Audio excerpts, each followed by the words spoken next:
Assalamualaikum warahmatullahi wabarakatuh. Waalaikumsalam Waalaikumsalam warahmatullahi wabarakatuh. warahmatullahi wabarakatuh. Perkenalkan, kami dari kelompok 5 akan menyampaikan materi tentang metode Delphi, yang mana anggotanya yang pertama yaitu Merianti dengan NIM C1B019-020, kemudian Haris Mursyid dengan NIM C1B019-092, dan saya sendiri Alatif Ramadhani Said dengan NIM C1B019-166. Yang terhormat Ibu Rista Aldila Sabri, SEMM, selaku dosen pengampu mata kuliah Teknik Proyeksi Bisnis. Baiklah, langsung saja. Slide pertama akan disampaikan oleh Saudara Haris.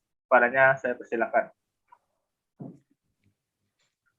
Baiklah, di sini akan menjelaskan tentang metode DLP. Untuk yang pertama yaitu tentang pengertian dari metode DLP.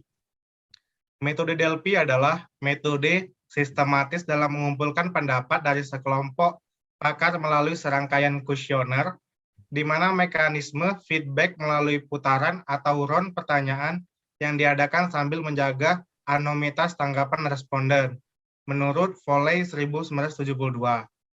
Objek dari metode DLP ini adalah untuk memperoleh konsensus yang paling reliable dari sebuah grup ahli. Teknik ini diterapkan di berbagai bidang, misalnya untuk teknologi peramalan, analisa kebijakan publik, inovasi pendidikan, program perencanaan, dan lain-lain. Pendekatan metode DLP, yaitu ada 3, yaitu yang pertama, pembuat keputusan, yaitu akan bertanggung jawab terhadap keluaran dari kajian DLP. Yang kedua yaitu staff, yaitu akan bertanggung jawab mengembangkan, menganalisis semua kuesioner, evaluasi pengumpulan data, dan revisi kuesioner yang akan diperlukan. Yang terakhir yaitu responden, orang yang telah ahli dalam masalah dan siapa saja yang setuju untuk menjawab kuesioner. Ciri-ciri dari prosedur metode DLP, yaitu yang pertama mengabaikan nama. Yang kedua, iterasi dan feedback yang terkontrol. Dan yang ketiga yaitu respon kelompok secara statistik. Jumlah dari iterasi kuesioner metode DLP bisa 3-5, tergantung pada derajat kesesuaian dan jumlah penambahan informasi selama berlaku. Umumnya, kuesioner pertama menanyakan kepada individu untuk merespon pertanyaan dalam garis besar. Setiap subsekuen kuesioner dibangun berdasarkan respon kuesioner pendahuluan. Proses akan berhenti ketika konsensus mendekati partisipan atau ketika mengganti informasi cukup berlaku. Baik, saya kembalikan ke moderator. Baiklah, slide selanjutnya akan disampaikan oleh Saudari Merianti. Padanya saya persilakan. Baiklah, sebelumnya terima kasih kepada moderator karena telah memberikan kesempatannya. Di sini saya akan melanjutkan materi, yang dimana di sini terdapat prosedur metode DLP. Yang pertama yaitu mengembangkan pertanyaan DLP, dan yang kedua ada memilih dengan responden, dan yang ketiga memilih ukuran contoh, dan yang keempat ada mengembangkan kuesioner dan tes pertama, dan yang kelima ada analisa kuesioner pertama. Next.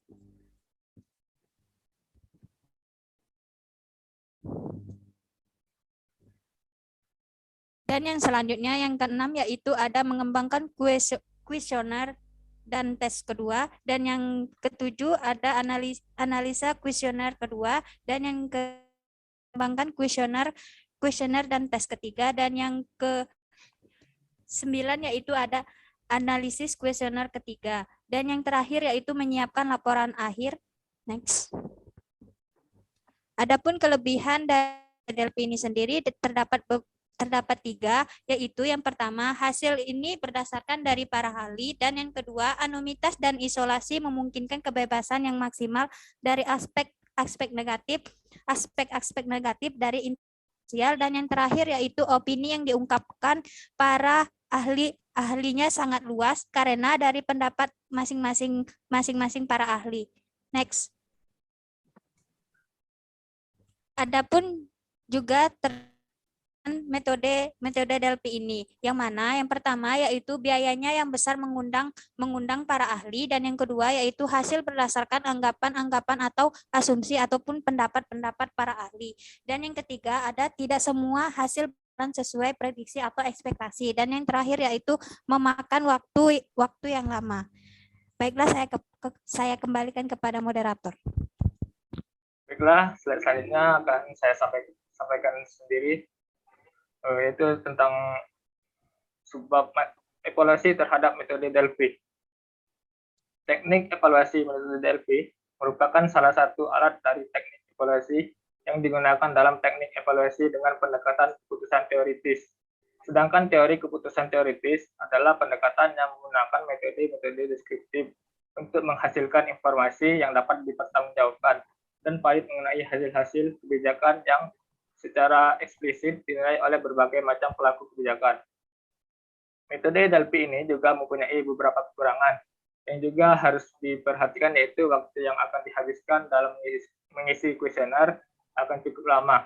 Karena metode ini menggunakan pendapat para ahli yang berbeda-beda aspek, maka dikhawatirkan akan mempresentasikan opini yang tidak dapat dipertahankan secara ilmiah dan cenderung berpikir hanya dari aspek yang terbaik baginya. Selanjutnya, alasan memilih metode Delphi. Yang pertama, datanya selalu terbaru karena memproyeksi masa depan.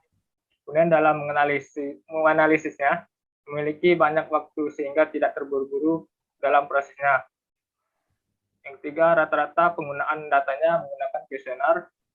Yang terakhir, dapat memecahkan suatu masalah dengan valid atau benar karena menurut para ahli. Di kesimpulannya yang dapat kami sampaikan dalam materi ini yaitu metode Delphi berguna untuk menstrukturkan proses komunikasi kelompok sehingga prosesnya berjalan efektif dan dapat menyelesaikan masalah. Beberapa prosedur yang sering menggunakan metode ini adalah tahap identifikasi risiko dan penilaian risiko. Metode ini dapat digunakan menurut ISO 310-01-10. Baiklah, itu tadi presentasi dari kelompok kami, dan terima kasih teman-teman semua yang telah meluangkan waktunya pada pagi hari atau siang hari maupun malam hari. Saya ucapkan terima kasih. Bagi teman-teman yang ingin bertanya, silakan komen di bawah. Saya akhiri. Wassalamualaikum warahmatullahi wabarakatuh. Waalaikumsalam warahmatullahi wabarakatuh.